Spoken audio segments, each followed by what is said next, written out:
Shalom, selamat malam Bapak Ibu, Saudara-saudara yang dikasihi Tuhan. Kembali kita dipertemukan dalam sapaan malam pada malam hari ini.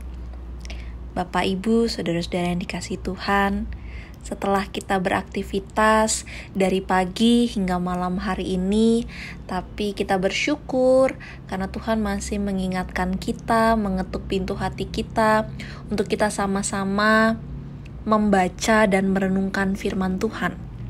Untuk itu, mari kita bersatu di dalam doa. Bapa di dalam surga, kami datang ke hadirat-Mu yang kudus untuk mengucap syukur atas kasih penyertaan Tuhan di dalam kehidupan kami. Kami mengucap syukur Bapa di tengah aktivitas yang boleh kami lakukan dari pagi hingga malam hari ini. Tuhan terus menuntun kami, Tuhan terus menjaga kami, dan saat ini Tuhan menggerakkan hati kami untuk kami boleh membaca dan merenungkan firman Tuhan.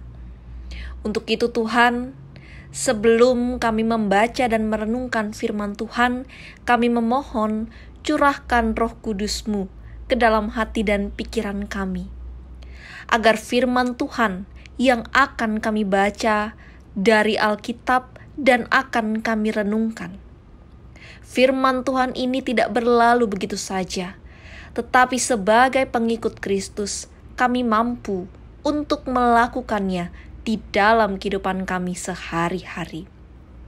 Dan untuk hamba-Mu yang akan memberitakan firman Tuhan, pakai hamba-Mu ini, agar setiap perkataan yang boleh keluar dari mulut hamba-Mu ini, Tuhan boleh berkenan atasnya. Berfirmanlah ya Tuhan, karena kami umat-Mu siap untuk mendengarkan. Amin. Pembacaan Alkitab kita pada malam hari ini tertulis dari Ibrani pasalnya yang ke-11, ayatnya yang ke-35. Ibrani pasalnya yang ke-11, ayatnya yang ke-35 yang menyatakan, ibu-ibu telah menerima kembali orang-orangnya yang telah mati, sebab dibangkitkan. Tetapi orang-orang lain membiarkan dirinya disiksa dan tidak mau menerima pembebasan, supaya mereka beroleh kebangkitan yang lebih baik.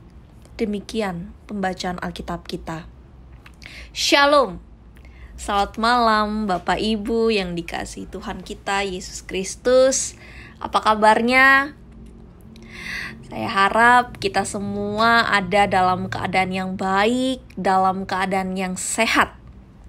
Bapak Ibu Saudara yang dikasihi Tuhan, salah satu hal tersulit yang harus dialami oleh manusia adalah harus menerima sesuatu yang tidak sesuai dengan rencananya dan harapannya.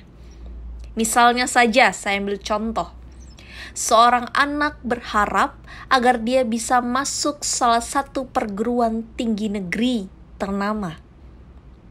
Usaha telah dia lakukan, tetapi hasilnya justru tidak sesuai dengan apa yang dia harapkan.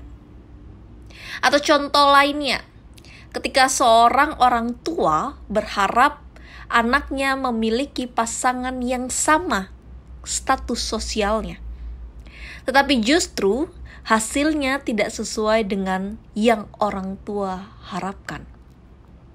Dan tentunya harapan lainnya yang sering ditemukan dalam kehidupan kita sehari-hari itu cukup banyak.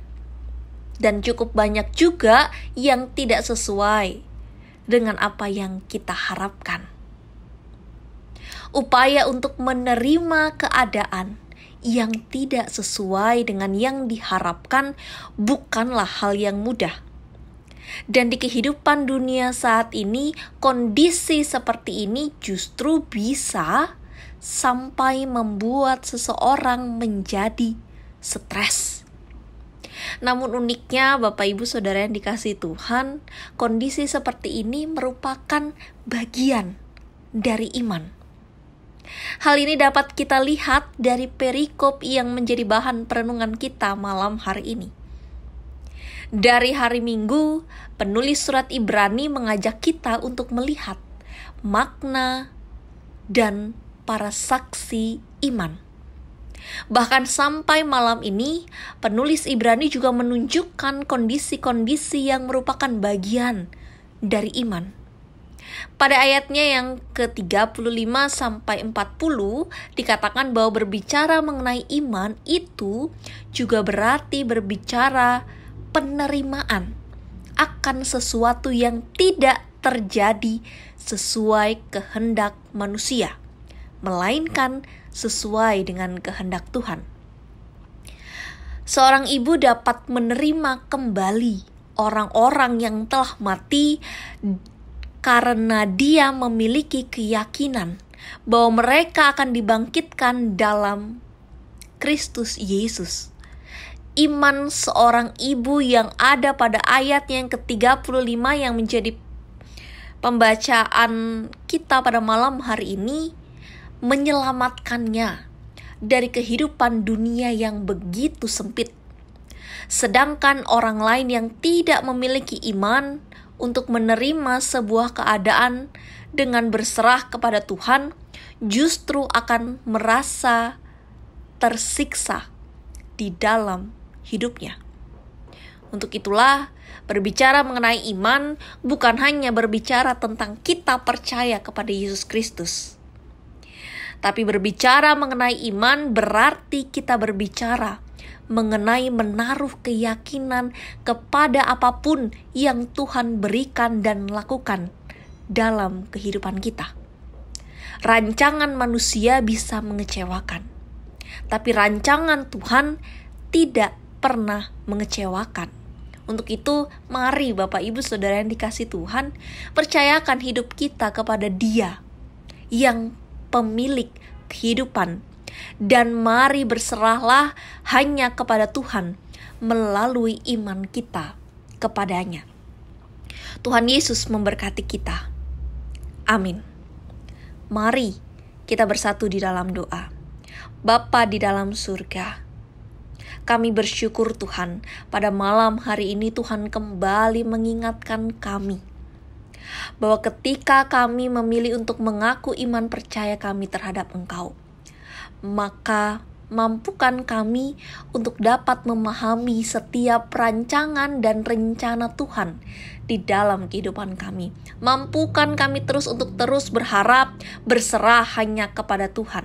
Dan ketika harapan kami itu tidak sesuai dengan kehendak Tuhan, maka mampukan kami untuk dapat memahami itu dengan baik. Karena iman kami berkata, rancangan Tuhan adalah rancangan yang terbaik dalam kehidupan kami. Pada malam hari ini Bapa, di tengah situasi kondisi yang terjadi saat ini, kami bersama kembali datang ke hadirat Tuhan untuk saling mendoakan satu dengan yang lainnya. Kami berdoa untuk pribadi-pribadi yang saat ini dalam kelemahan tubuh, Tuhan kuatkan mereka. Pribadi-pribadi ataupun keluarga yang saat ini dalam pergumulan, Tuhan jamah mereka. Tuhan datang bersama-sama dengan mereka. Tuhan berikan pengharapan dan mampukan mereka Bapa, agar mereka juga boleh berserah dan mengandalkan Tuhan di dalam pergumulan yang saat ini tengah dirasakan. Kami datang ke hadirat Tuhan juga untuk mendoakan persekutuan kami, orang-orang percaya yang ada di Jemaat Zebaot Bogor. Untuk setiap pribadi lepas pribadi, mampukan kami Bapa. Meskipun kami sudah sangat jarang untuk bertatap muka secara langsung, membangun persekutuan yang intens, tapi kami yakin dan percaya dengan kuasa dari Tuhan kami mampu untuk membangun persekutuan Tuhan ini dengan baik. Kami juga berdoa untuk bangsa dan negara kami, untuk pemimpin kami Bapa. Berikan mereka hikmat, kebijaksanaan, dan kekuatan. agar mereka juga boleh menjalankan tugas dan tanggung jawab mereka dengan baik. Untuk dokter, suster, para medis, aparat negara, relawan, yang mereka juga boleh memberikan diri mereka untuk bersama-sama mengurangi COVID-19 di negara kami Indonesia. Kuatkan mereka, berikan mereka kesehatan. Ingatkan kami juga Bapa, untuk kami dapat melakukan setiap protokol kesehatan dengan baik. Bapa di dalam surga, kami serahkan kehidupan kami ini ke dalam tangan kasih Tuhan. Untuk istirahat malam kami, kiranya Tuhan juga menjaga dan menyertai kami. Ini doa syukur dan harapan kami Bapa. Di dalam nama anak-Mu Yesus Kristus, Tuhan dan Juru Selamat kami berdoa. Amin. Demikian sapaan malam kita pada Selasa malam hari ini. Tetap jaga kesehatan Bapak Ibu Saudara yang dikasihi Tuhan. Tuhan Yesus memberkati kita.